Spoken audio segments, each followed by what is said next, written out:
A step-by-step guide shows you how to warm your meals and stay cozy. 1. Load your food. Place your food inside and close the door. If it doesn't fit, it's not the microwave's fault. Try a smaller plate. 2.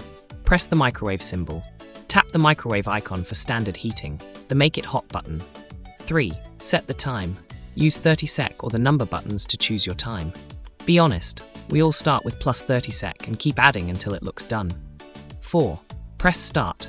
The microwave takes over from here. Stand back and feel powerful. All set!